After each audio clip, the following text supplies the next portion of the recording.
ಓದಾಗಬೇಕಲ್ಲ. ಬರೀ ಅವರ ವಿಚಾರಗಳನ್ನ ಹೇಳ್ತೇವೆ ನಾವು, ಆದರೆ ಅವರ ಓದು ನಮಗಾಗಬೇಕು.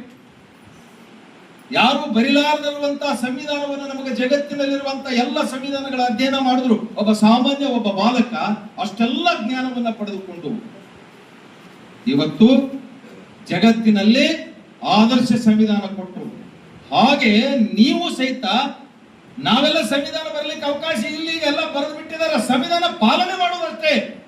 ಸಂವಿಧಾನದಲ್ಲಿರುವಂತಹ the preamble of the constitution ಅನ್ನ ಪ್ರತಿನಿತ್ಯ ಓದುವುದರ ಮುಖಾಂತರ ಬದುಕನ್ನ ಕಟ್ಟಿಕೊಳ್ಳಬೇಕಾಗಿದೆ. ಇವತ್ತು ಪ್ರಜಾಪ್ರಭುತ್ವದಲ್ಲಿ ನೀವೆಲ್ಲ ಹೇಗಾಗಬೇಕು ಮಕ್ಕಳೇ, ಬೇರೆ ಬೇರೆ ಕ್ಷೇತ್ರಗಳಿಗೆ ನೀವು ಹೋಗಬೇಕು.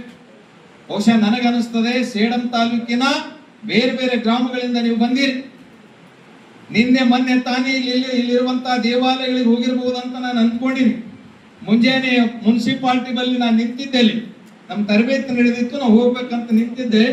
ಇವ್ರ ಲೆಕ್ಚರ್ಸ್ ಎಲ್ಲ ಜೈಘೋಷ ಹಾಕ್ತಿದ್ರು, ಹಂಗೆ ಜಾಗೃತಿ ಮೂಡಿಸ್ತಾ ಇದ್ರು. ಅಲ್ಲಿಂದ ಸಾಲು ನೋಡದೆ ಪೂರ್ತಿ ಅಲ್ಲಿ ತನಕ ಬಸ್ ಸ್ಟ್ಯಾಂಡ್ ನಿಂದ ಮುನ್ಸಿಪಾಲಿಟಿ ತನಕ ಲೈನ್ ಇತ್ತು. ನಿಮ್ಮದು ಎಷ್ಟು ಶಿಸ್ತುಬದ್ಧ ಬಂದಿರಿ. ಜೋರಾಗಿ ಚಪ್ಪಾಳೆ.